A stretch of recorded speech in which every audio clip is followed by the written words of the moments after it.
Hey Pool Chasers, before we get started, and out of the respect for the family, we are not going to do our full ad reads this episode. But we want to thank our sponsors Pentair and Ledge Lounger for supporting the show. Without their support, this show would not be possible, so you can find their links as well as ours in the write-up below. Thank you all for joining us today in episode 65 of the Pool Chasers podcast. On August 20th, our industry lost one of the greats, Mr. Greg Garrett. Greg meant so much to so many people, as you will hear in this episode. He revolutionized the way many of us think and challenged us to fight for what's right. Greg was a tremendous man who loved God, his family, and his industry. With the permission of the family, we wanted to create a tribute episode in Greg's honor. In the first part of the episode, we talk with his son, Shawn, and he shares with us what his dad meant to him and to the industry. After that, you will hear a collaboration of some of his closest friends to celebrate the man we all know and loved. We were honored to be able to get to know this industry treasure, but more honored to call him our mentor and our friend. I'll interview you. All right. All right. So here we are with.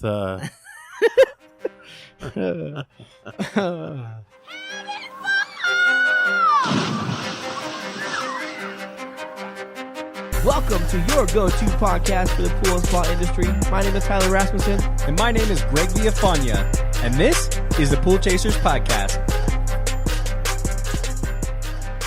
When I think of my dad, I think of someone who spent pretty much his whole career trying to help others in whatever way he could. I think he later on in life found out that he was really good at talking to people in public and, kind of sharing what he's learned over the years to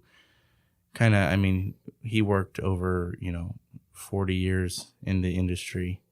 And in that time he saw it all pretty much. I think he just was able to just see what kind of mistakes were made in the past or and kind of steer the whole industry by teaching people how to steer them in the right direction and say, this is the type of quality work we should be providing to the people who are spending a lot of money on pools. I mean, pools aren't just a little expense. They are a big expense and everything like that. And he was just a person that, again, to me, he would mention it most of the time. And since he's had his own business, that I'm not out here to make a lot of money in this. I'm here to help people. I mean, yes, it's nice to be able to provide for my family, but my main goal isn't to become rich off of this job. I want to help people. And, if I can make some money, that's fine to support my family. But that was something he was big on, and something that I took with me is that you don't necessarily, money is not everything. And he was really big on just whatever you were doing, make sure it's something that you like to do, and that you would wake up every morning and just put your whole effort into doing that. And seeing that in my dad really kind of helped me who I was and helped kind of form me. And I applied that to everything, sports, school, and now my career, my jobs. So something that's always stuck with me with him. Yeah, you can really tell how much he loved, coming in and going to work and doing his thing. He really enjoyed helping the industry. And that's a really cool thing, I think, for a lot of dads to teach their kids is to, not push them to do things they don't want to do, but really kind of push them in a direction of, do what you can and do what you like to do and do it well and make a good living at it and support, your family, yourself and everything, and just kind of enjoy life. Because sometimes I think a lot of us, everybody kind of just feels like they're getting pushed, and it's really cool that he encouraged you to kind of do what you like and make what makes you happy. Yeah, he was always like, all right, you're going to go into some chemical engineering, right? You're going to, he kind of nudged that, but over time he kind of knew that we're our own people, and he didn't care what we did as long as we loved what we were doing and put our whole effort into it. I think he always dreamed of having someone fall in his footsteps, kind of like he did for his dad. And I was there at one point, but I kind of just, and it's not that I didn't like it. It just, I had some other passions. Sure. I really like criminal justice and criminology, and law enforcement, and that's kind of what I wanted to get into. So, Right. What are some of your oldest memories that you can remember? Some good memories when you were a kid. Well, when I was, I mean, most of my memories. I mean, there are some going to my games and everything like that, and hanging out with him, but a lot of them revolve around summer breaks off of school and spending time with my dad, going to California, many places. I mean, my dad was a traveler. He would always travel and meet up with people, talk to people, look at pools, everything like that. So some of my greatest memories of him have to deal with in the summertime. One summer, I helped him and some other people, Alan Smith, and some more people with building the National Pool Industry Research Center pools. There was like 12 or something like that pools. I can't remember the exact specifics, but I remember we spent some days up there, and one day, I don't know who, but someone gave him the keys to the dump truck for dirt. And these pools were up on this like hill. You would go up on this hill, and that's where they were at. I don't know who gave him the keys, but I think he went a little too fast, and we didn't have a complete crash, but Almost lost close. it. Almost lost it. Like the wheel was off the hill, and scary, but I was just like, that sticks in my mind. Just thinking of, he's trying to help out in any way he can, but he should stick to pool chemistry and not building. He could do the outside. You just don't give him keys to dump trucks. But other than that, it's just a lot of memories of really good talks with him. I know the road from Phoenix to LA like the back of my hand. It's just, we drove it so many times that we had some great talks, and those I appreciated more as I got older. But when I was younger, they probably didn't mean as much to me, but it was still nice to just be with my dad, and that's kind of what formed my summer breaks a lot of years. So Yeah, I can't even imagine what those talks look like, because I've only talked to him a handful of times. Tyler had a much closer relationship with him, but he was definitely probably the biggest mentor in the pool industry that we had ever known. And every time you talk to him, it's just such a deep connection. I felt like some people talk, but when I would talk to him, even at the Long Beach show, I remember talking with him, but he was like his eyes would just lock in, man. And he was like digging in my soul. Like, no, Greg, you hearing me? Like, yeah. Oh my gosh. Like, yes, dude. Like I get it. You know what I mean? And he just, man, I'll always remember that, is that he didn't just talk and wander. He was like, he looked at you right in the eyes, and he gave you what you needed to hear. I felt like every time, and always be extremely appreciative of that. Yeah, he was very old school and liked eye contact a lot. And he was one of those people that if he has told you something, he expected you to remember it. That's just how his brain worked. Someone would tell him something and he would remember it. And if you called him, he tells you something and you call him a couple months later and ask him, hey, can you remind me of that? He would get angry. He would, of course, help you, but he would get angry because, he expected when he was, talking and sharing that take what he has to say to heart, or, go fact check it yourself or something like that. But if you come back and you forgot, he'll be like, really? I've already told you this. He was that's how busy of a guy he was. He would get so many of those phone calls, and you could see he was getting a little upset. He wouldn't get super mad, but that's just who he was. So, yeah, I feel like halfway through our podcast, I was getting really nervous that he was going to ask a question because he's just like, and what did I say about this? Like, oh my God, I really need to be taking notes while doing this. Greg's coming, hurry, grab a notepad. Yeah, he would absolutely do that. He would test you. And what page is that? Like, yeah, I don't know, dude. You know the page numbers. I don't even know. I have no idea. Out on pools, he would do that to people he had been out with, because he would start explaining what was going on with the pool, and he'd be like, okay, so-and-so, what page is this table on again? And then they'd be like, you could just see them just a little scared. But I think, like, for me anyway, that I always thought that was really cool because the way that he approached it was just, to me, it looked like somebody with a lot of confidence, and saw them as a true professional, and they had spent, the majority of their life trying to figure this thing out and never being complacent. You know what I mean? Mm-hmm. It was like, there's these problems. I want to do my best to figure it out and then move on and figure out another problem and just keep on going. And it's really cool that he did, because he was a special individual like that. He might have been, trying to persuade, you guys to maybe follow in his footsteps, but that is a very unique skill set that I don't think very many people can do or ever will be able to do. Nah, he just really loves studying. I mean, kind of like you, love learning a lot of stuff, but just chemistry and all that stuff. If he didn't know something, like, he was going to figure it out until he figured it out, man. He just study. And but it's just so amazing that he gets it fully, totally understands it. There's if you're lucky, there's some things in your life that you truly understand. Like, you're like, I really get this. And when you talk to him, it's just, he's using much bigger words and can, reference a book and their page number. That's just one of the craziest things I've ever seen.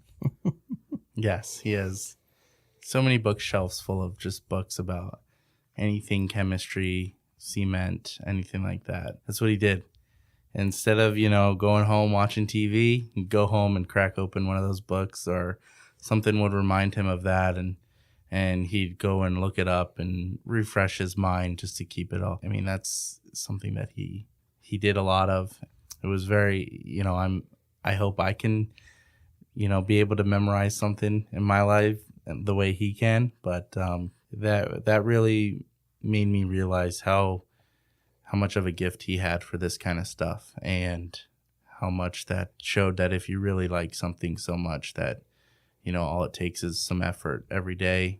Yeah. So, I mean, what would you like the industry to kind of remember about him? I think it would just be, if you don't know something, don't just assume the answer. He wanted people to not only just kind of look into things, don't just take what somebody says to you just because that's the truth, that's what they're telling you. He really wanted people to, do their own research, do their own checking on things, do their own studying, and also while you're doing that, just have an open mind about things. So many people get told, do this, because their boss told them to do, or something like that. I mean, in some sense, you have to do that, but he really just wanted people to have an open mind as to, be willing to take in some new information that may change the way you're doing things. Even though you've been doing it the same way for 10 years, don't just do that because you've done it that way. Try and always improve yourself and learn something new every day. Yeah, I think he was really passionate about that, and he butted heads with some people because he was so confident, as Greg said, but he could prove to you everything he would say out of his mouth, he could prove where that was in a book and how he came to that answer. And I think a lot of people in any type of debates, whether that be political, religion, anything, pool industry, chemicals, he always wanted people to be able to come with the facts and details, and he could do that. And for people to come against him to argue it without facts, that's what he wanted. He wanted you to be able to bring your facts to the table, and and then also be open and willing to hear his, because if you can't have a real conversation, you're not really having a debate then, if you're not open to other ideas. So he definitely tried, I think, to get people to really understand that. And I think he would say, Tyler, there's two kinds of people, and this is what you're referencing. There's eagles and there's crows. Eagles fly high and they're good people. Crows are bottom feeders, and they're the ones you don't want to be hanging around. So always hang around eagles. Yes. So I really like that quote for that, That one was definitely my favorite, and it'd be nice to pull that quote, because it was, I think, more about the way that, he explained it and the way that he said it, because you truly, we all know what the pool industry is like, and thank God it is being elevated, but he was making sure that, we didn't even confuse money with someone being an eagle, just because, you have a big successful business doesn't mean that you're an eagle and you're doing things the right way. And he was making sure he saw something in us, even as small as we were and we are. He was making sure that we were hanging out with the right crowd, and we were also asking the right questions. You know, it's like, is there a question out there that nobody wants to ask? He's like, be those guys that go above and beyond and ask those questions that nobody else wants to do. And, you know, I think that is, nobody else talked to us like that. You know what I mean? Like, dude, don't worry about everybody else. Like, surround yourself with good people. The ones that, you know, aren't going to like what you're doing, they're probably not a good fit for this community anyway. So yeah, definitely going to do something like hang that quote up here for sure. Cause we talked about that even, you know, after he said it like that, was pretty powerful. Yeah. We always look for eagles after that. Yeah. He also said another version of it, which was like, you know, there's two kinds of people, fair weather friends and foul weather friends. And I'm a fair weather friend. Like, you know, I'm the one that will do what I say I'm going to do, and I stick to my word. You know, I like that one too. That's really good. Really good. Yeah. He also he's funny, man. He used to answer when I would call him, he'd answer the phone, you know, like, Pool Chasers Hotline, how can I help you? Like, every time.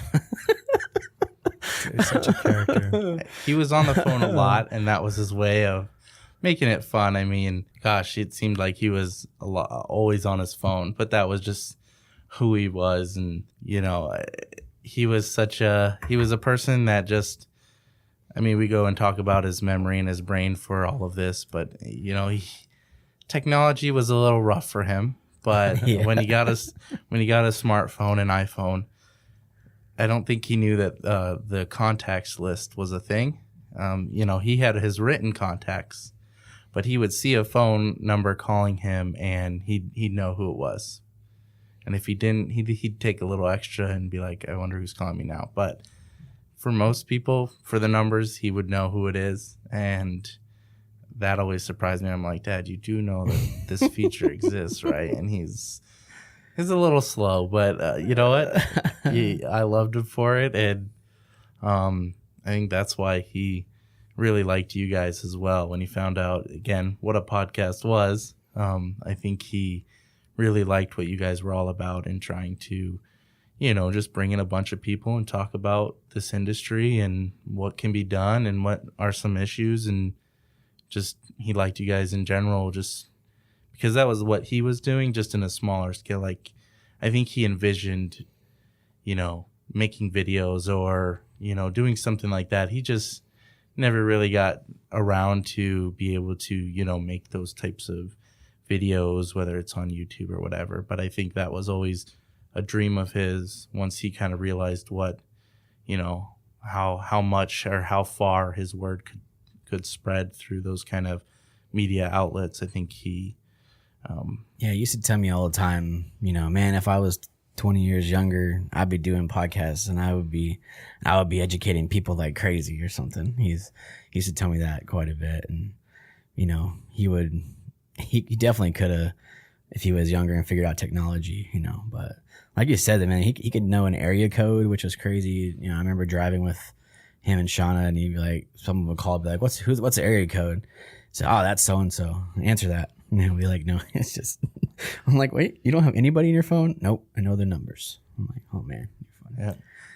You know, I do wish that it could go back and, you know, especially if he was thinking that way, to let him know how important he truly was, because I don't think he probably got thanked enough.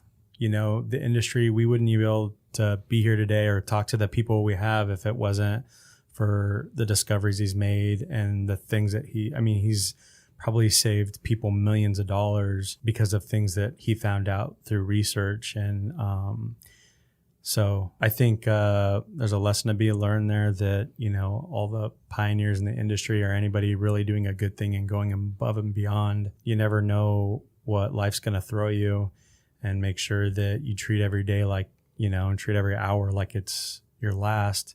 Make sure that you let the people around you know that they are truly important. You love them, all those different things. Because, you know, I didn't have that kind of relationship with him, but man, the few times that I did be with him, it was an amazing feeling. It was always like an honor to be in his presence.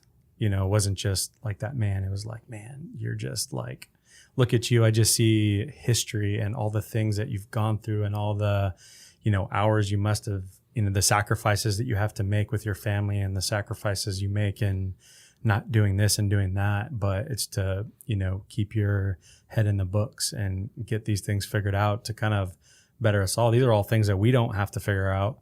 You know, we get to listen to it on a podcast. We get to read it. We get to do all those things. We don't have to do what Create a curriculum. Yeah, we don't have to, you know, go out there and trial test over a course of, you know, years. He did all that, you know. So from us, you know, we really appreciate your dad. Yeah. Yeah. You know, I got to really get to know him the last probably 6 months. And, you know, we interviewed him like in November of last year, but the last 6 months just really, he became one of my biggest mentors for sure. And, you know, I spent a lot of time with him or on the phone with him, probably talking to him every other day. And he would, like you said, he'd tell us, you know, Tyler, I believe in what you guys are doing. I really believe in it. And I'll try to give you, you know, help wherever I can. And, you know, he would really, he was a really good man, really good heart. And he definitely, you know, cared about God, cared about his family, and cared about this industry. And he's definitely going to be missed. He definitely will be missed. And I don't know if anyone can fill his shoes, but I'm hoping that people will certainly try. And if they can't fill his shoes, at least take what he was all about in this industry and move it forward. Make the pool industry a place where plasterers, service people, everyone involved can kind of come together as one and help each other out. You know, that was something he was big about too, is, you know, is trying to get everyone on the same page so that we can all be one, help out the customer, and not try to point fingers because someone plastered the pool wrong. Well, no, if you didn't, you know, took care of the water like that, then it wouldn't be this, you know. He was definitely a peacemaker, and I'm gonna miss that about him, and just miss a lot of things about him. But I can take a lot of what he showed me and what he's shown the industry to heart, and I can put that, you know, into my life and, you know, for generations to come. Right. Well, thanks for sharing with us. Really appreciate your time and coming to do this, and definitely encourage everybody to try to do that same, take his, you know, torch and run with it and try to do what he taught you and try to fill his shoes, you know. Mm-hmm. Thank you, guys. Thank you. What Shawn talked about truly represented what Greg was to many of us. As he mentioned, Greg was always on the phone. Most of the time it was over the speakerphone. We wanted to give you a glimpse of what his world sounded like every day, so we interviewed everybody through the speakerphone. We've also included some sound clips of Greg, which was recorded on episode 27 of the podcast. If you haven't heard it yet, there's a link in the write-up below. We hope you all get to know Greg a little bit by hearing what his friends had to say about him. We started the conversations off by asking everybody to introduce themselves and how they met Greg. Hi, my name's Alan Smith, and Greg Garrett and I met, I believe, the second year of the formation of the National Plasters Council about 24 years ago at one of the early National Plasters Council meetings. And we met there, and I already had a keen interest in problems and solutions of plaster, what was going on, trying to dive into that. And I was strictly a novice. And I met Greg, and I realized that I had met somebody that was so knowledgeable and deep into it. He kind of became my mentor for years as far as getting involved and kind of navigating me through that process of getting to know more about it. My name is Ellen Meyer, and I met Greg, I don't even know how long it's been, about a decade ago. We would see each other at trade shows, and I would go to his talks, and he's attended some of my talks, and we would end up talking, you know, about technical issues. And I went to his startup class for for plaster at the Atlantic City show one year, and we've also interacted with each other on committees and just in general. So have known Greg for a number of years and have always enjoyed talking to him and discussing issues with him. This is Javier Payan with Payan Pools in San Diego. I met Greg probably about 2004, back when I was a regional director at IPSA. So it goes back about 15 years. And he was working with the NPC, and we actually would interact a lot and have been friends ever since. My name is Jay Eaton. I'm owner of Cal Plastering, and I known Greg Garrett for about 35 years, and I met Greg when he was working at Shasta Pools, and we had mutual interests in the plastering industry, and he was the research guy for Shasta, and as Cal Plastering, we had a lot of issues that we talked about, and that's when I first met him, and we've been real good friends ever since, actually. My name is Jeff Ast, and I met Greg probably mid to late 80s. I can't exactly remember when, the day, but Greg was working for Shasta at the time, and I came back from college, and Greg was a field manager at the time for construction. So that's actually how I met Greg. My name is Jeff Cook. I first met Greg in a startup class in Wheeling, Illinois in December of 2017, where I was to go to the class and start my journey of learning about the technical aspects of plaster finishes in swimming pools. My name is Jody O'Grady. I work for Taylor Technology. I sit on the Recreational Water Quality Committee, which Greg was a member of, and that is actually how we met when he first became a member, and have had a most interesting and fun time. Joe Lorino. I met Greg about 5 years ago. He and I joined the what is now the PHTA RWQC, a lot of abbreviations. So it's the Pool and Hot Tub Association Recreational Water Quality Committee at the same time. And Greg and I were also co-developing a pool product, and we were also involved in some educational activities. So I have been associated with Greg for about 5 years, but the last couple of years, he and I have really developed not only a kind of a professional relationship, but he was also a really good friend. Name is Kenneth Gregory, and I met Greg at an NSPI meeting. That was years ago, before the APSP and now the Pool and Hot Tub. So he has always been a fixture and been very knowledgeable. My name is Kent Westfall, and I met Greg Garrett a little over 20-some years ago, and he came out to do an inspection for me. He first introduced me to the zero alkalinity process, and he was inspecting a friend's pool of mine, and it was a black pool. And when he gave me the dosage rate, I looked at him. I said, "Are you serious?" He says, "Yes." And being a plaster by trade, it was very hard for me to accept that dosage rate of 1 gallon of acid for every 2,000 gallons of pool water. So I ended up pouring 20 gallons of acid into this pool. I still remember the look on his face. He was smiling when I looked at him and questioned him, and he says, "Trust me." So, my name is Michael Sandoval. I met Greg through my father, Malachi, and this dates back to probably about 29 years ago. I met Greg.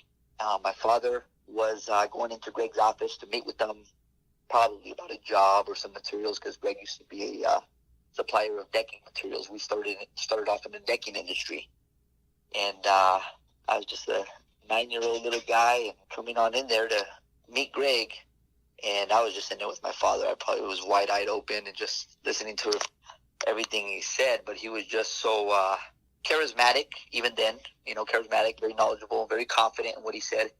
And him and my dad, I remember the conversation they had was like, hey, let's say 10% and work-related, and like 90% just small talk.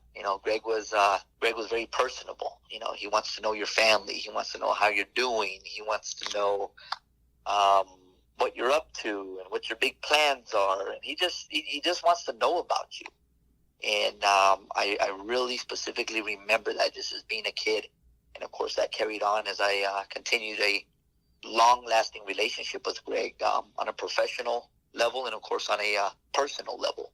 My name is Paul Artino. I'm a pastor at Redemption Church in Gilbert, Arizona, and Greg and his wife have attended this church and been a big part of this church for a few years now. And the first time I ever met Greg was at the close of one of my sermons. He came up and introduced himself. I used an illustration about concrete as it pertains to our spiritual life and our development and that spiritual growth. So I used that as part of an illustration and a message, and used a technical term that I knew but didn't know nearly as well as Greg. And Greg came up and introduced himself as someone who speaks at national conferences, and we had a chat about World of Concrete, and I said, okay, great, this is great. It just so happens there's somebody in the congregation who knows about this very specific thing that pertaining to concrete that I used. And so ever since then,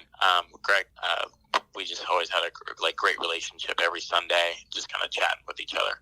This is Susan Hylaski from the Pool and Hot Tub Alliance, and I met Greg when I first started employment here. Started in September of 2014, and a few weeks later, we had the first Recreational Water Quality Committee meeting. So that was my first time meeting Greg face-to-face, and he was a strong presence and had a lot of information to share with the group, and quickly I learned that he was the plaster expert and represented the National Plasters Council. My name is Rich Gallo. I met Greg Garrett about 13 years ago, and Greg Garrett and I shared the same agency for plus-size male modeling. So that was always Greg's joke, and I always got a laugh out of that whenever he would tell me that. So that always made me laugh. But on a serious note, I met him at a job site, and I met him how most people meet him when, they have a problem they can't solve, and they call Greg. They call the man. And what was a business association of, my company and him became also a friendship, and he became a mentor to me, and it was really amazing how he did that, and how he actually made me feel. I always felt that I was the only guy that he was mentoring, and talking to other people, they will, had the same experience with him that I did. It was like, wow, he's really out there, helping everyone else and being this incredible, amazing mentor to other people. So I thought that was really cool. And, here at his passing, it's been sad, but yeah, at the same time, there's a lot of people coming out with the stories and the same thread of what he's done for them. And, you read these and you see them and you talk to people and you realize, wow, it's exactly what he did for me. And I thought I was the only one. I thought I was the only one because he made me feel like I was the only one. And he gave me that time and that attention and that one-on-one that you just don't get from people. Like everything you say, you always want to say, who believes in that? Who says that? Where is that found? Give me a reference. Like I tell young students, don't ever hesitate to ask me for a reference or a page or anything like that, because if I'm doing my job, I'll be able to give you one to help you. And that's what it's all about, right, Greg? Tyler? Yes, it's about helping people. Well, guess what? I could keep it all in here, but that's not going to do a new person like yourself or anyone else starting out. And it's for me to help people, and I want to help them. What was your fondest memory of Greg? Well, my fondest memory is a funny memory. Greg was quite the character, pretty weird sense of humor, and I enjoyed it. There's one particular trip we were driving. I picked him up in Thousand Oaks, California. We're driving up to Cal Poly San Luis Obispo. When we were doing, I think it was our third or fourth year into the center, we're doing writing protocols for the next year. And he was there, I think, on an inspection for someone, or several inspections, and probably did a seminar while he was there. And he said, well, why don't you pick me up while you're driving through and drive me up? We could spend the day there, and then I drove back. It was a long day. It was probably a 20-hour day with driving. And I said, sure, I'll pick you up. And it was a very cool early spring day. And I picked him up. My wife had a convertible black Jaguar, really slick-looking car, and I thought I'd drive up with there and that. And so I pulled up with Greg, and he sees that, and his eyes light up. And here he is. And Greg's a big guy, as we all know, and he gets hot easy. So we had the top down. He just had a new haircut where he had really like a crew cut.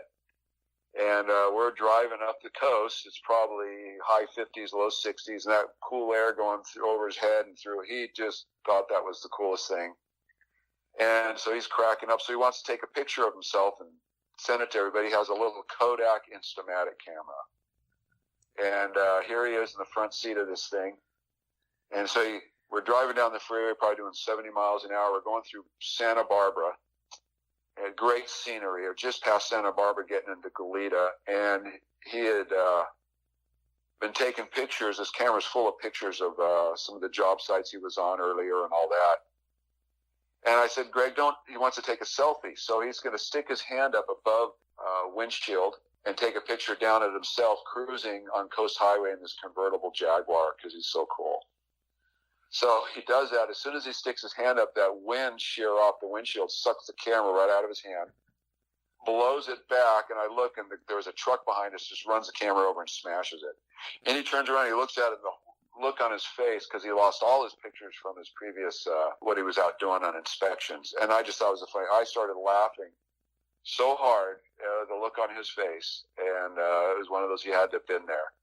And that was pretty funny. It was doggone funny. I just said, serves you right for doing that, Greg. So, he was just enjoying life. It was just funny. And it was nothing sinister or nefarious what he was doing. I just thought it was just a funny deal. Gets sucked right out of his hand, and the truck immediately runs it over. My fondest memories are the times when he drove me the craziest. Maybe to explain that a little bit is that, Greg is on, Arizona time, and I'm on the East Coast, and he would give me these calls, like, right when I'm about to leave out the door, be like, oh, no. But when I think about, well, why did I even pick up the phone? And there were huge reasons for why I did actually pick up the phone those times, and several of them are selfish, right? I would always learn something talking to Greg whenever I talked to him on the phone. And I would always laugh. I have a coworker that shares a wall with me, so my office was right next to hers, and she could always tell when I was talking to Greg because I would be laughing loudly, and I would get more boisterous and more lively and happier whenever I talked to him. And that was just the effect that he had on people. And it was fun. And so from a selfish point of view, it was definitely worth picking up the phone.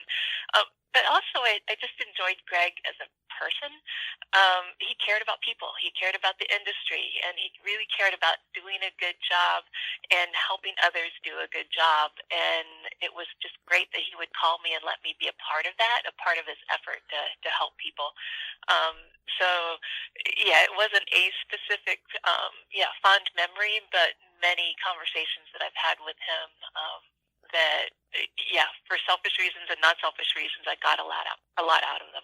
My fondest memory of Greg, again, there's so many. So I know he would help us out on some weird issues, and he was always a good resource to talk to and get a lot of, that wisdom from him. And for example, he helped us solve this staining, this abalone stain, which he explained to me was the abalone gassing off and breaking down proteins causing the stain. And, that was pretty weird. And then, of course, when we kind of discovered the phenomenon of spherical boltite stains.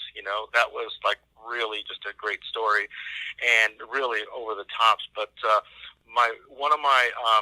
with the spherical boltite, I always had a picture of the spherical boltite as on his contact, just to remember, because he would always ask me, now, do you remember how to spell spherical boltite? You can't forget that. But I would say one of the funniest memories is we're at the NPC conference in San Diego, and I'm sitting in one of his class, and I'm just taking pictures, and he called me out in front of the whole class, points at me and says, now, Javier, he always mispronounced my name, and that was okay. Now, Javier, you know better than to take pictures of my class without my permission. Now put that away. I was like, oh my God, I got reamed in front of all these people. But that was Greg. What would I say is my fondest memory of Greg?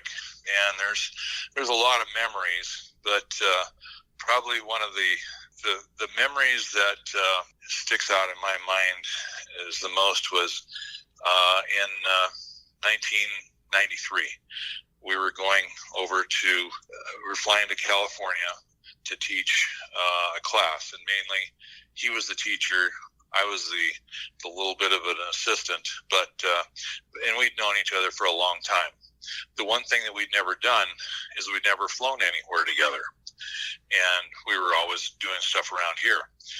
And we walked into the airport, and everything was all good until we got ready to get on the plane, and we were at the gate, and I looked at him and I said, what's wrong? Because it's a cool, it's air conditioned in the terminal, and I look over at him, and he's not just perspiring. He actually has sweat running down his face. Like it was like a cartoon character, where you see the sweat running down. The problem was he was so nervous about flying. It was a huge fear for him, and he actually just started sweating like that. We got on the plane, and it was a very memorable flight because his big old hand was wrapped around my arm, and I thought he was going to squeeze my arm off. But he was, it was amazing. And on that trip, when we flew over, he conquered that. Later, he'd take different medicine to help him get it to be able to fly, and he flew a lot in the last 10 years. He flew a lot, but and it was also memorable because at that same on that same trip, he got a call because his wife was pregnant, and he got a call that the twins were coming, and he had to get home. And so he flew back by himself. I stayed, and he flew back by himself. And I always thought to myself, and I always chuckled to him, I said, I certainly am glad that I wasn't the person sitting next to you on the flight back, because I knew how the flight over was.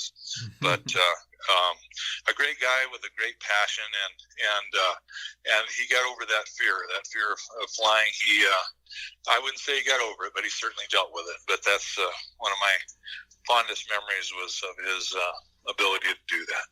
My fondest memory of Greg was just probably, going over 30-something years, probably the fondest memory of Greg that I have is just what he gave to Shasta and he gave to the industry, the pool industry as a whole, was just pure passion for excellence. And whatever he did, Greg did, whether you believed in his in the manners that he did it or how he did it and why he did it, it was always a passion for excellence and to get at the truth of things.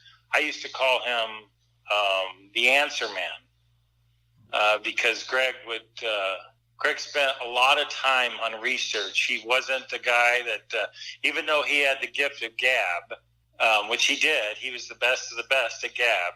It was always backed up with fact, with research, so you didn't have to question the integrity of his answer. That's what I remember about Greg. What was my fondest memory of Greg?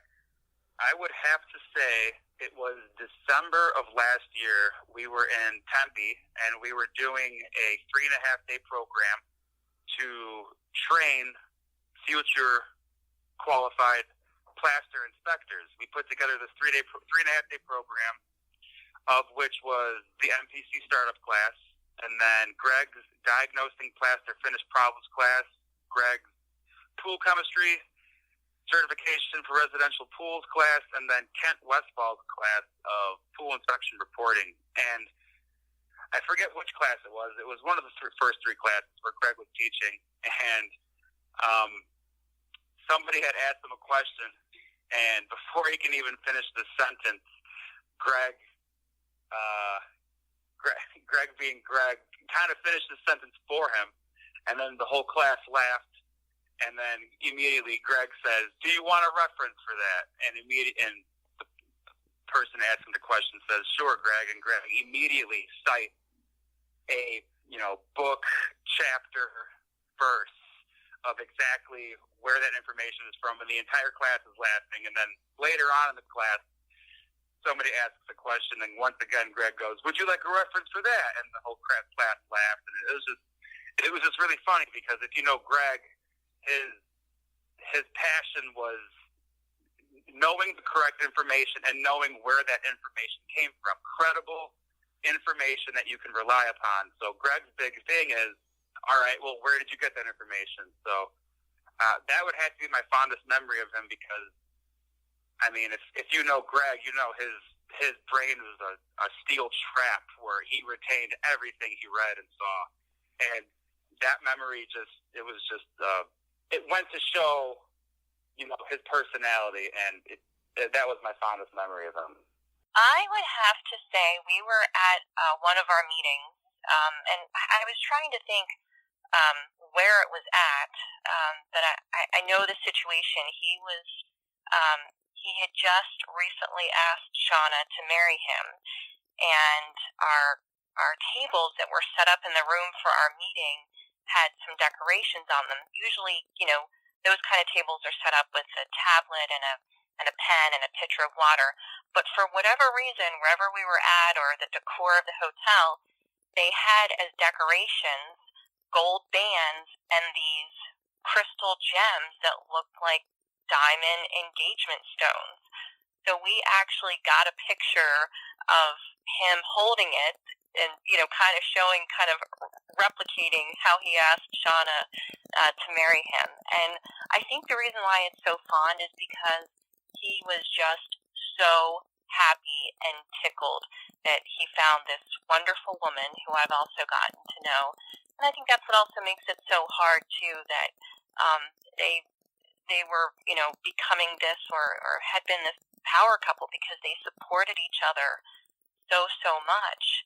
And I think about, all the travel that they did together and how much help she gave in classes and what she was learning as well. And they just, they made an adorable couple. What was your fondest memory of Greg? Greg was a walking encyclopedia. He would constantly impress us with being able to cite not only a fact, but the book, page, and paragraph that fact was actually found. So he was really the go-to guy when it came to plaster, cementitious services, and you could see why. He was just he had a wealth of knowledge, and he was always a pleasure to be with. I mean, he was just, as you know, because we had lunch together with him, he was so excited and so engaged with the industry about things he was developing. It was kind of infectious, the way that he would get you kind of into his projects, and he was just a great guy. My fondest memory of Greg is our meetings with the Residential Water Quality Committee meeting. His ability to recite page and chapter for anything. I mean, we'll be discussing an issue, and he would say, in the manual handbook on page 55, paragraph 2, it says, and he would recite verbatim. So at first I'd always think that he would make it up. So I'd go get the manual, go to the page, and by golly, it would be exactly what he said. He just had a phenomenal memory. He always impressed everyone with his, not only his memory, but his huge knowledge and understanding of water chemistry. My fondest memory would have been the first time I met him. He he had the funniest look on his face when I just looked at him and questioned him on the dosage rate for the zero alkalinity wash, and he says, "Trust me, I've done this before." And that's how we met, and that's what I remember about him, is him looking at me and just, I've done this a few times.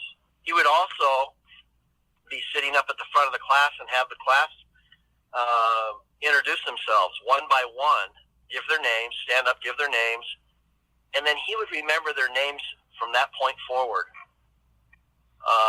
every one of them.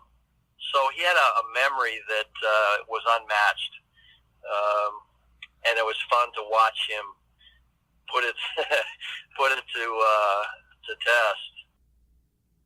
One of my fondest memories of Greg. Wow, there's so many. We just over the years, just so many different job site conversations and in office conversations with Greg. One of my fondest memories of Greg, I'm going to tell you. Here's what one of my fondest memories of Greg is. It was on a job site, and it was on a job site, and the lady was very confrontational. She had supposed expert testimony, and the gentleman was very rude. He was loud. He was hard to handle. He was a handful, by all means. And he was very disrespectful to both Greg and his trade, okay, and his knowledge of his trade and his industry. And I saw Greg hold it together and address every issue so professionally that when we were done, I had to ask Greg, I'm like, Greg, bro, like, that guy was out of control. And he's like, you know, Mike, you're right. He was out of control.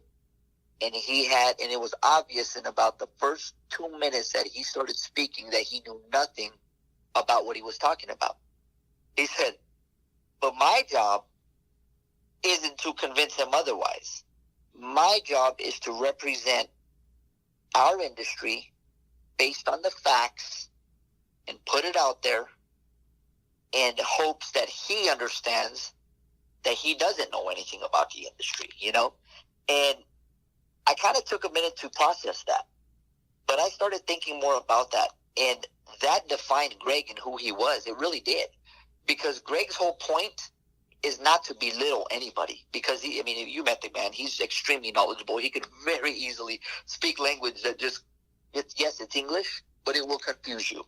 When she starts talking about adjusted alkalinities and sodium bicarbonate and so on and so forth, you're lost, okay? And he didn't do that. He stayed professional. We have a term in the Marine Corps. We say tact. He maintained his tact, his professionalism, and he answered these guys' questions and asked him questions very tactfully. And when all was said and done, I think who Greg is and what he represents was not in question. Okay? So that had to be one of my fondest moments, and I've had many of them. But to see Greg in action against somebody with such animosity was just like, it was a treat. It was an absolute treat. It was like watching it's like watching your favorite movie at the movie theater, just eating the popcorn with a smile on your face, you know, and that was a fond moment of me watching Greg in action, just very professionally and tactfully address the points at hand, but do it in a manner in which, if we had been in a courtroom, case closed, judge hits the desk. You know what I mean? That's how good he was. That was a pretty fun moment for me. My fondest memory of Greg was just the way that he was so intentional about seeking me out. And there are other pastors on staff who share this exact same sentiment.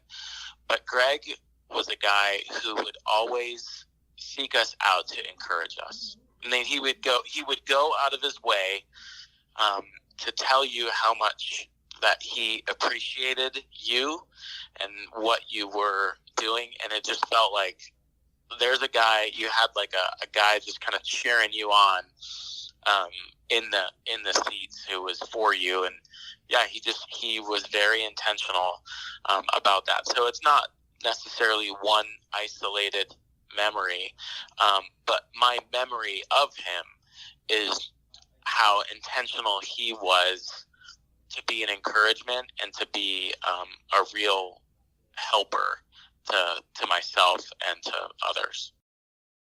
Yeah, what was my fondest memory of Greg Garrett?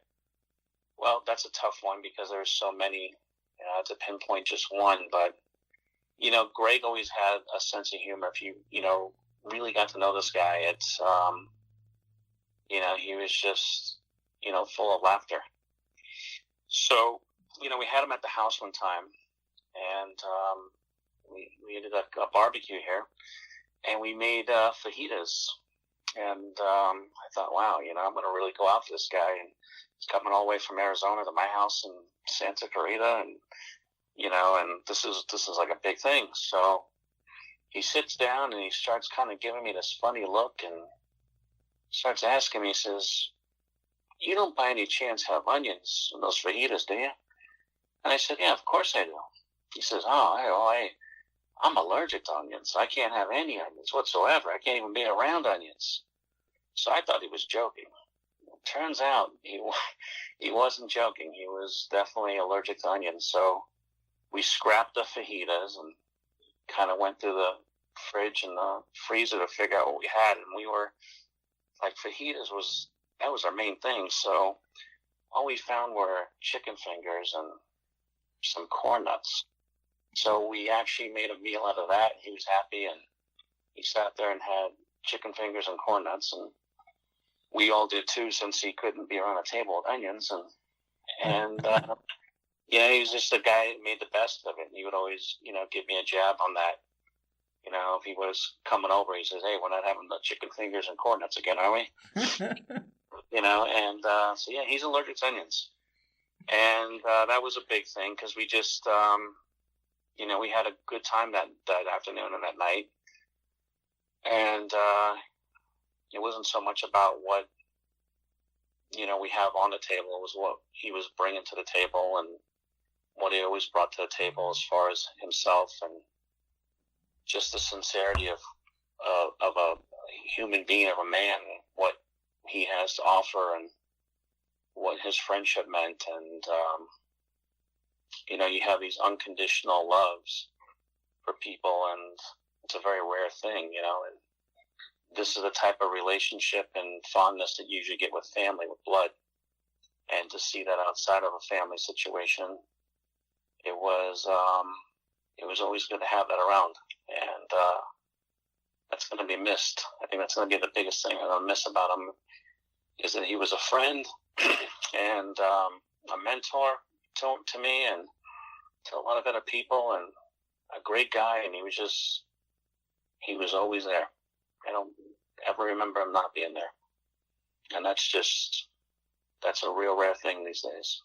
What my fondest memory of Greg, there are several, but I would say something that occurred on a regular basis at our committee meetings was the fact that Greg could literally recite complete sentences straight out of our builder's manual. So he would say it is section in chapter 14, page 300 and whatever, and then he would cite exactly what was on the page. So he had a photographic memory. I think that was very impressive, and he did that almost at every single meeting. So he was a wealth of knowledge when it came to service and also builder's requirements.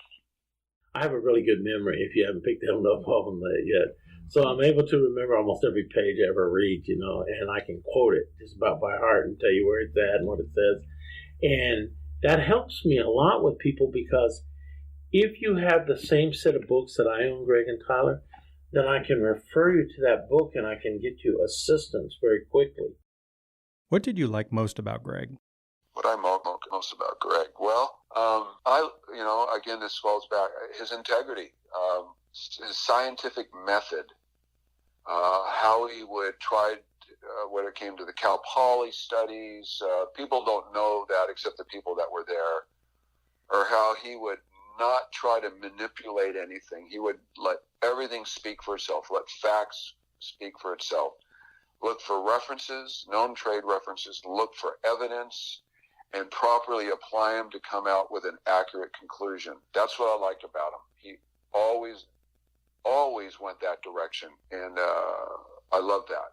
I love the integrity side of him. Is he human? Did he make mistakes? Yes, we all do. But every time I was around him, he would always do what he thought was the best thing, driving to the best conclusions no matter what they were, and that's what I liked about him. It was a big part of my admiration for the guy, and I learned a lot. Critical thinking, but applying truth to critical thinking, not front-loading it with biases, agendas, or preconceived notions. And he worked hard at that because he knew he could fail at that, and he'd be willing to be called out at it. And I did. And if I said, I think you're doing this or that, he'd listen to me. Sometimes he'd give me a load of crap back for it, or didn't agree with it, or sometimes I got the passionate side of him, the double-edged sword that came back on me with fire. But that was just because he was passionately into it. It didn't bother me a bit. I enjoyed that level where the passion would come out like that when I was challenging him on that. The things I like most about him, number one, his heart. Greg had such a big heart. The amount of time that he devoted to all of his volunteer activities, to teaching lots of classes, to the time that he devoted to the educational programs, and just talking to people and trying to help them. He just had a huge heart, and I was one of the recipients of his generosity. Another thing that I really liked about him, because I'm a technical person and I can get really anal, and Greg also was one of those people that he was always searching for technical accuracy. And for me, that's really important, because if you're going to get up and you're going to be giving, a seminar and teaching people, then you got to make sure that what you're saying is right, and doing the due diligence to make sure that you know what you're talking about. And Greg was definitely one of those people that he really wanted to make sure that the information that he was giving to people was technically accurate, and he would go to great lengths to make sure that it was. So I really appreciated that, and also meant then that when I talked to him and he said something, I knew he had reasons and facts and data to back up what he said. So he was great for that. And part of those reasons and facts, his memory was just amazing. He could remember chapter and verse of anything that he read, and so he could tell you exactly where he got that data. He could say it was from an MPC manual, or for an APSP training manual, or from wherever. He could remember exactly where he got the data from, and so he did never wonder, well, okay, why is he saying that? He could tell you exactly why he was saying it. And so that always just floored me of how well he could remember things like that. Yeah, and one of the things that, I guess I have another one too. I have lots of things that I really liked about him. One was his ability to self-evaluate and change behavior. He was one of those folks that, like, if you could always talk to him about things, and he would actually listen to you, even if it was something that he didn't really necessarily want to hear. Like, there was one case when, he could be rather outrageous, and there was once when I think he crossed the line, and I told him so, and he was just like, oh my goodness, I will never do that again. And he didn't. And so he was just one of those people that you could have that kind of a conversation, and he didn't hold it against you at all, and he really appreciated any kind of positive feedback that you'd give to him. So yeah, I really valued my friendship with him, because he was such a great guy. See, what I like best about Greg, of course there's several things. I always had a lot of respect for his knowledge and his intelligence. And he was never pompous, rather humble and generous in sharing that knowledge with others. And he had this detailed methodology when solving problems. And as a matter of fact, when I go on a job site and I'm trying to solve problems, I can just, like all the things that he taught me and that I would watch him do, I try to emulate that. And, I know that when he would come to San Diego, he'd make it a point to stop by and visit with us every now and then. And I always got the sense that he really genuinely cared about me, he cared about my company, and he really cared about our entire industry. What I have admired most about him, I would say that the single biggest trait that Greg had that I admired is his loyalty.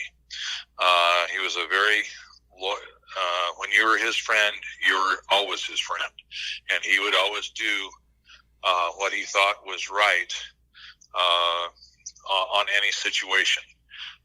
Every person that he has met and become friends with and has helped in countless situations, his great knowledge has always been there, but his loyalty to friends is probably his number one thing, and his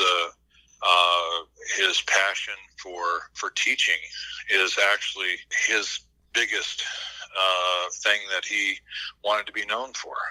And we've had many talks over the years, but in the last 4 years or so, Greg,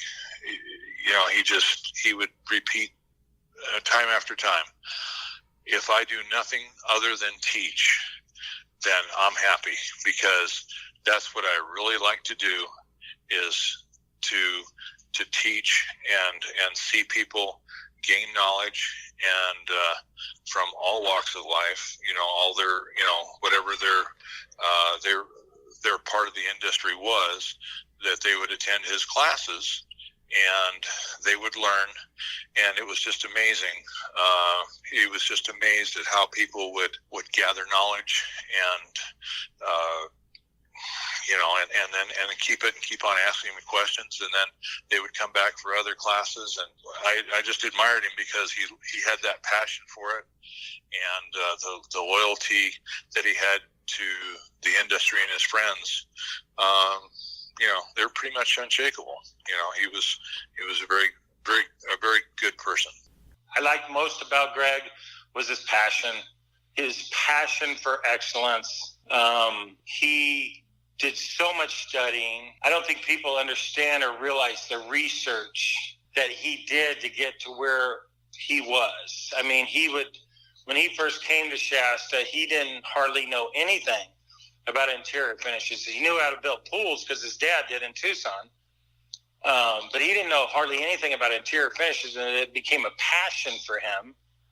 And even to the point where he set up all these little fish tanks in his office, in our office, and had little plaster coupons down there, testing things all the time, books and books and books of research. He self-educated himself to be what I consider one of the top minds of interior finish that there ever was. And because he just had this passion, he was not going to do it halfway. He was not going to learn halfway.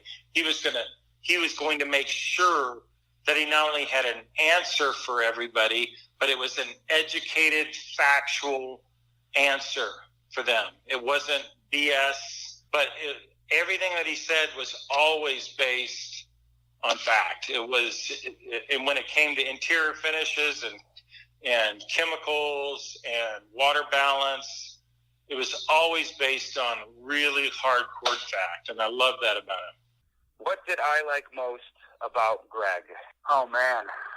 So I had an absolutely immense respect for him as somebody who, before a couple of years ago, was not even involved in this industry whatsoever. Of course, I've swam in pools, I've swam in in-ground pools before, but not once did I think about the plaster or the process or the technical aspects of it. And not long after I met Greg, I quickly realized just how smart this guy is.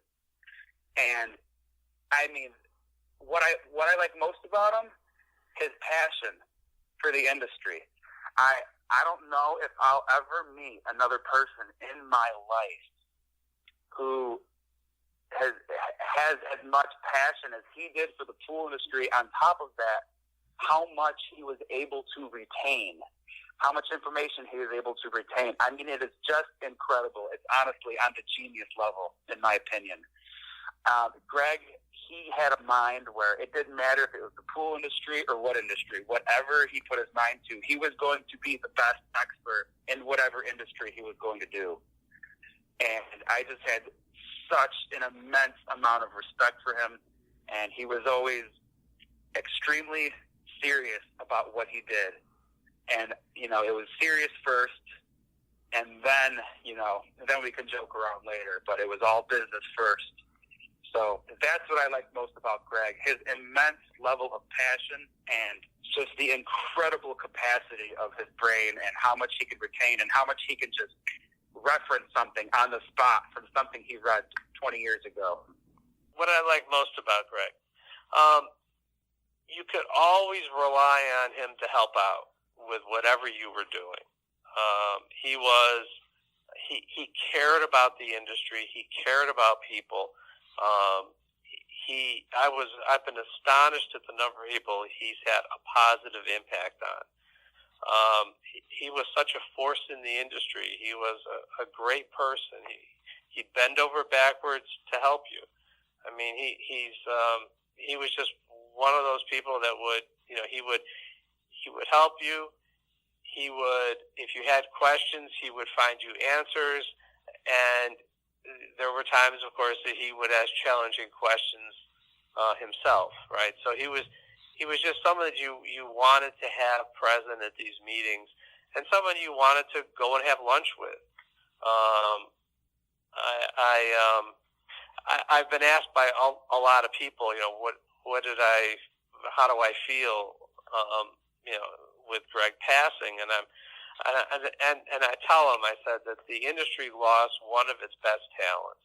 And, you know, the world lost a great, honorable, and a kind man. And many of us lost a really good friend. And he will be missed. There isn't any doubt about it. But his legacy will continue. What did I like most about Greg? I love Greg because his personality, his passion for our industry. He was a very, very gracious and giving individual. There would be nothing that he wouldn't do for you at any time. You only needed to ask him. And I guess one of the main things, he was a true friend. When you were Greg's friend, you were Greg's friend. So very loyal and very caring. And he'd give you the shirt off of his back. Whatever you needed, he was there for you, always. What did I like best about Greg Garrett? Greg taught me how to do inspections. I had plaster knowledge, and I had some water chemistry knowledge, but he taught me how to do an inspection. Taught me the little clues to look for, how to ask a question without being one-sided, how to just conduct yourself in a professional manner. And I could call him any day at a reasonable time, of course, and he would take my call and answer any questions that I would have. And that was a huge help for me because I'd been in the industry a long time, but he was kind of the pioneer on this pool inspection stuff, and to have him as a mentor was really special. I feel pretty lucky. What I like most about Greg helped me as not only a person, okay, but as a company redefine who we are and what we represent. And what I mean by that is, there's been times we go on job sites and Greg's like, Mike, pool is on a scale from 1 to 10. This pool's like a 9.5.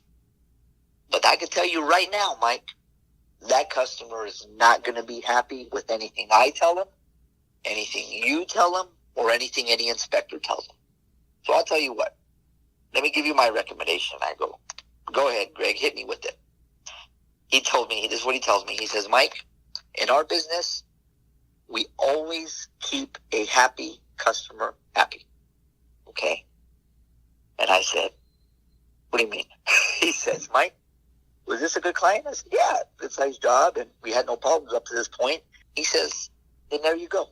He says, Mike, this guy just wants you to polish a couple of these spots in the pool and, clean it up a little bit. He's going to be happy, but you don't want to pay for it.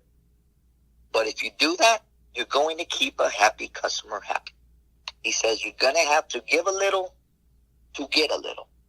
Now, you can choose not to do that, and you can go through litigation, and you can have an unhappy customer. But I'm telling you, you keep a happy customer happy, and your business will be successful. So that's the thing that I learned from Greg, and I loved about him. He didn't pull his punches, told me straight out how it was, and because of that, we have grown, and we have learned. And so often, Tyler, that we get into a situation as a company where we have to make a decision. Do we put up a fight with this client and get reviews posted all over that are negative and could potentially hurt our reputation in the long run? Or do we smile, shake his hand, and say, sir, we'll take care of it? Sometimes saying, sir, we will take care of it, just saves you so much time and so much money. That's what I've learned from Greg. Priceless. You can't put a dollar amount on that. What I liked most about Greg was that his ability and his intentionality to encourage and to really cheer on others, myself in particular. There are some people when you see them coming, you're like, oh man, this conversation is going to be a load.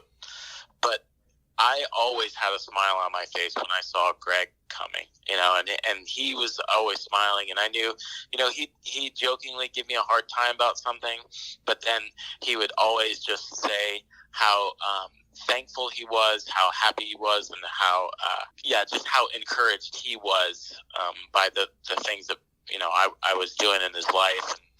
And, he just was such an easy guy to be around. And he was just one of those guys that I always liked seeing Greg coming. What I like most about Greg is the fact that he was always respectful and very opinionated, and knew, he had a lot of industry knowledge pertaining to water chemistry, and he just had a very funny way of expressing himself and conveying certain scientific information or certain technical information, and he always made everybody laugh. So I will always remember Greg for that, and just putting smiles on everyone's faces and being a wealth of knowledge. What would I say I liked most about Greg Garrett? I would say that it was just, again, his passion for knowledge and the passion to spread that knowledge. Most people operate with an agenda. Everybody kind of does their thing and looks for something to come on the other end. And of all these years, there wasn't anything like that of him. He didn't have an agenda. He truly wanted me and anybody else that he came in contact with to really do better and to be better. I remember he used to preach to me about, he would say, there's two types of guys in this business. There's crows and there's eagles. The crows are always crowing about something, and the eagles are always flying high and soaring above everything else. And he said, Rich, you got to be an eagle. And I said, all right, I like that. So he just had a way with words sometimes. And crows and eagles, making sure you're an eagle. That high standard and carrying yourself and your company in that same level, it's never served me wrong. People call themselves pros, they call themselves, and I go, do you want to be an eagle or a crow? And if you're an eagle, you want to soar high. You don't want to eat roadkill for the rest of your life, and that's what crows do. And I like to hang with eagles. So guess what? Take the time and learn your craft. That's what I tell people. Learn your craft. And that's the same whether you're a carpenter, a plumber, a janitor, whatever. I think all those are great ways to make a living in an honorable trade, to put groceries on the table to feed your family. But guess what? Learn your trade. You're going to be a janitor, be the best dang janitor you can be. That's what I told my kids growing up. I go, I don't care what you do. I would tell them that. But whatever you do, you had better be the best at it. How would you like the industry to remember Greg Garrett? How do I want the industry, or how I'd like the industry to remember Greg? He was our teacher. He was an industry world teacher for everybody. He was a unifier. People don't realize how hard he tried to unify the builders with subcontractors, with service guys, with manufacturers. Everything he did was about unifying. I know he was awarded being a fellow for Pool and Hot Tub Association for doing that. His work on the Recreational Water Quality Committee, his standards writing, everybody saw him as unifying. So I know some people say he was a finger pointer and all that. No, he just called facts out. The industry needs to know that he was a true unifier, and he was a true teacher for the whole industry. And we lost our teacher, and we lost the teacher that taught us the one discipline that is most important over everything else, and that is critical thinking skills. Everything else is a subset of that. When you have critical thinking, now you're going someplace, and that's what he taught us. That's what I want the industry to remember. He was a critical thinking teacher that unified. It's really hard to answer that question about how do you want the industry to remember him, because he had so many great contributions. And I think for me, I think it was his drive to help other people, and I think he was really driven. Like for the amount of hours and the amount of effort that he put into helping other people, I think he was truly driven. And not just that, he was also good at driving other people. Like he made me do things I never would have thought I would have because I'm too lazy, but I didn't have a choice. Greg was just very good at, keep prodding me and poking me and getting me to do things. And so I think he was very good at driving himself, and also, very good at, inspiring people to drive them to go on and do more and help people more than they have been in the past. How would I want the industry to remember Greg? Well, I'd like the industry to remember Greg like I remember him. And he was absolutely the right man at the right time for our industry. I don't think anybody could have really bridged the service industry and the plaster industry, like he did. And he came across the aisles and, just was able to make good friends and help people out on both sides of the industry. He was always a born teacher and an ambassador of goodwill and education for the industry. That's how I remember him, and I hope that I'm sure a lot of people have the same sentiments, but that's how I would want people to remember him, just as I did. How would I want the industry to remember him? The industry remembers him now as what he was and what he is. And that's a great teacher and a great friend, a man of immense knowledge. He is, people would think that he was maybe showing off or something, but it was just his way. He would read books, and he could tell you what was in those books. And, you can talk to Bob Lowry, and you can talk to many other people about, say, the NPC Technical Manual and the IPSA Manual, and they'll tell you that he knows the manual better than they do. And he could sit there and just tell you what page, what verse, where all this information was. And it was just his knowledge that he had that ability to look at basically almost like a photographic memory. And he would do that. He had he just shared that knowledge with everyone. And, in the National Plaster Council, which we've been members of since it started, we basically call Greg Mr. NPC. And that NPC is not just because he was a longtime member, but it was his passion. And that passion was to share the knowledge with everybody that was out there so that they could learn and be better. And that's really what he was about. He wanted to be a teacher. He loved teaching. He loved doing what he was doing. And he loved the fact, and he wanted to be remembered for the fact that he gave his whole life to this industry so that people would be better and come together more. And he was a great one from service guys to pool builders to manufacturers to distributors, of getting everybody together. And he got a lot of support for different projects. He was a very intricate member of building the research center over in California. He's just a great teacher and a great person, and that passion for sharing is really it's his greatest thing. The way I'd like the industry to remember Greg is he always wanted to make it better.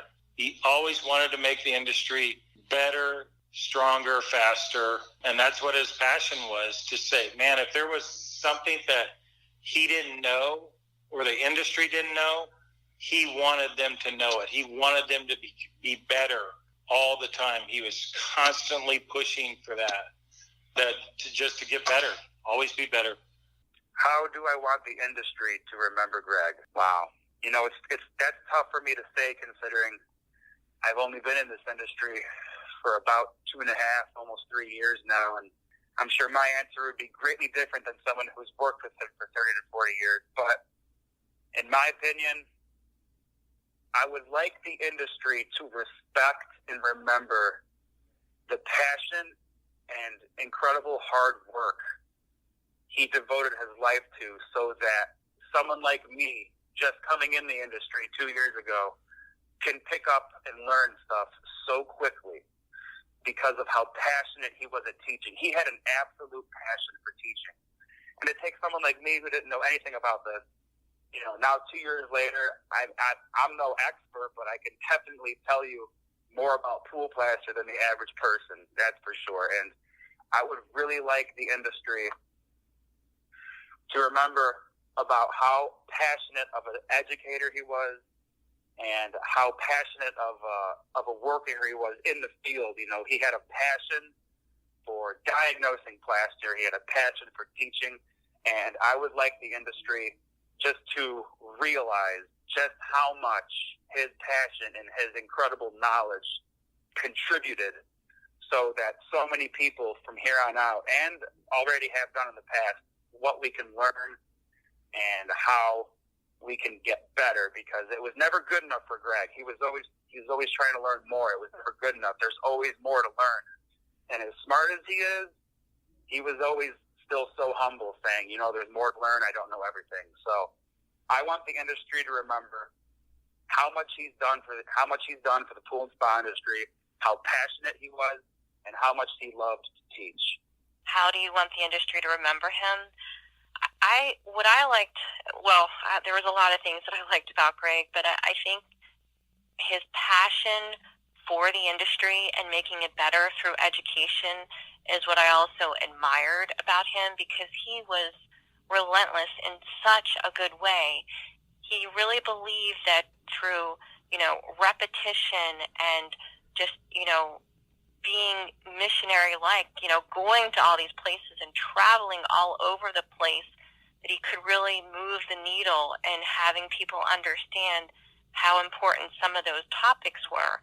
And of course, near and dear to my heart and my livelihood is water testing, and how important it is to know what is in your water, either before you treat it or determining what root cause of the problem it could really be.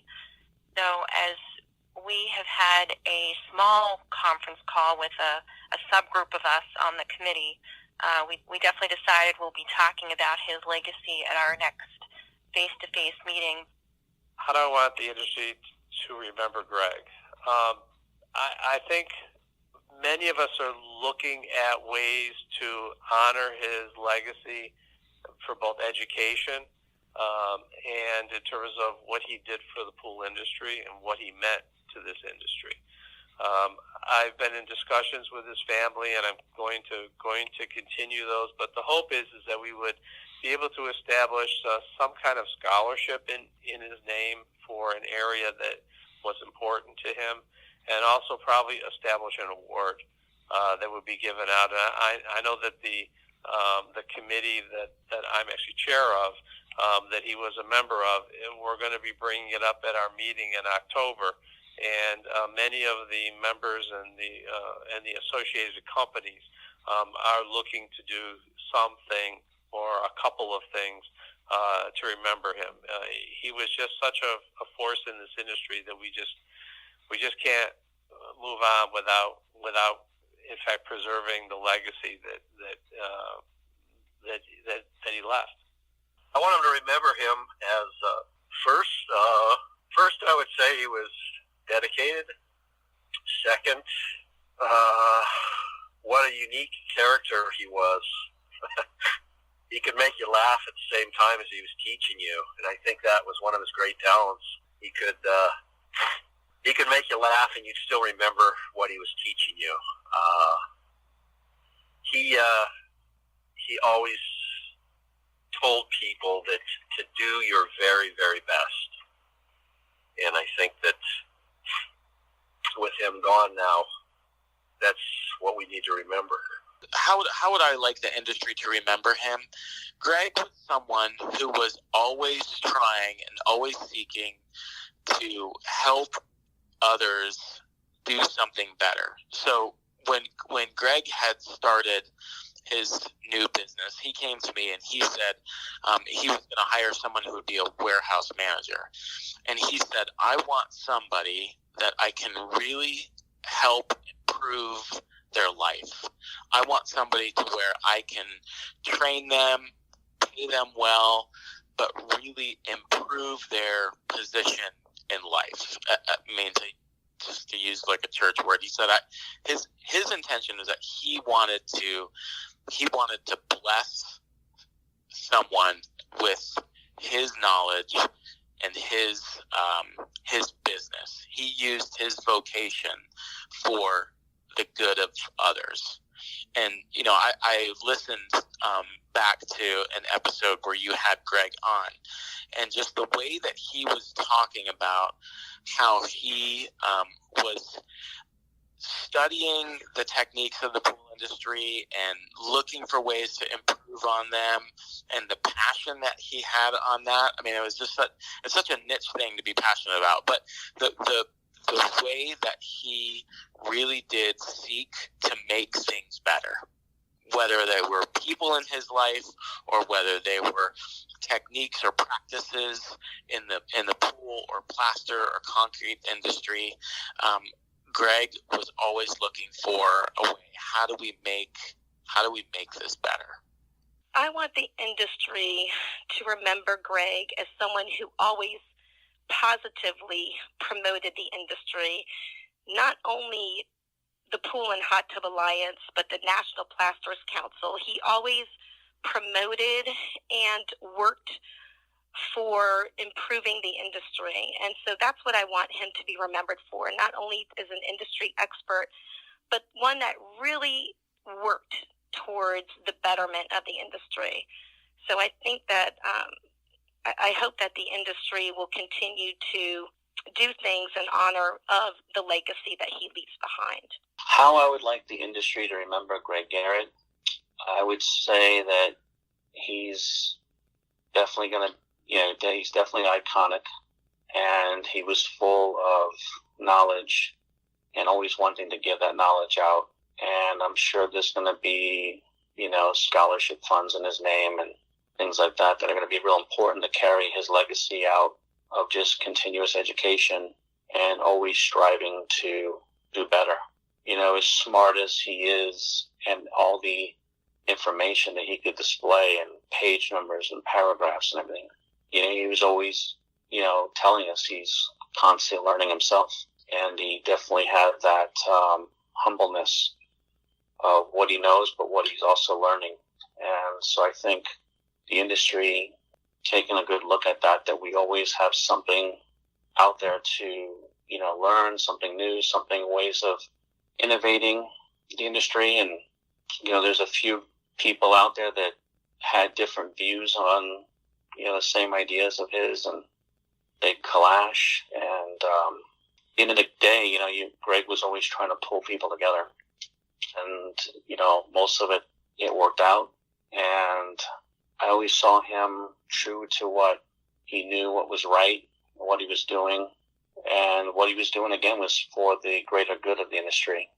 And I think that's what we need to really remember him for, is that he wanted each and every one of us to be our better selves, be our best selves. And anything out there that could constantly remind us of that from his legacy going forward would really be the best way to honor his memory. I want the industry to remember Greg Garrett as a selfless, intelligent, God-fearing man. In fact, I'm going to take it a step further. In my humble opinion, the best man in this industry, the best man this industry has ever seen. I don't think this industry has ever seen anybody as intelligent as Greg in the interior finish business. But that being said, he loved God, God-fearing man to the nth degree. And he was a man of morals, a man of value, integrity, like everything that we teach our kids to stand for. That was Greg. Greg would not waver on his opinion if that was his opinion. And he stood on that because that was the right thing. And so often I've seen that in Greg. And there's so many times I'm sure he's had opportunities to fib, or for lack of a better term, lie, or not tell the truth. But he wouldn't do it. He won't do it. Greg tells the truth, and that's just Greg. So I want Greg to be known as an honorable, God-fearing man who, in my opinion, is probably the best man that has ever critiqued, studied, or spoke on interior finishes in our industry. Thank you all for listening. You heard how Greg's friends would like us to remember him by. So if you knew him, please take what he taught you and use it to continue his legacy. If you did not know him, we hope you felt the love we all had for this man, and you feel inspired by what he did for this industry. So in honor of Greg, we will leave you with one last statement from him, which is one of our favorites. The best recommendation that I give for people coming into our business: never stop learning. Never stop learning. I don't care how old you are. I don't quit learning. Learn something every day. You have to. And if I read something that inspires me, then guess what? Then I'm going to be just that much better, and I'm going to be able to help someone that much more. So never stop learning.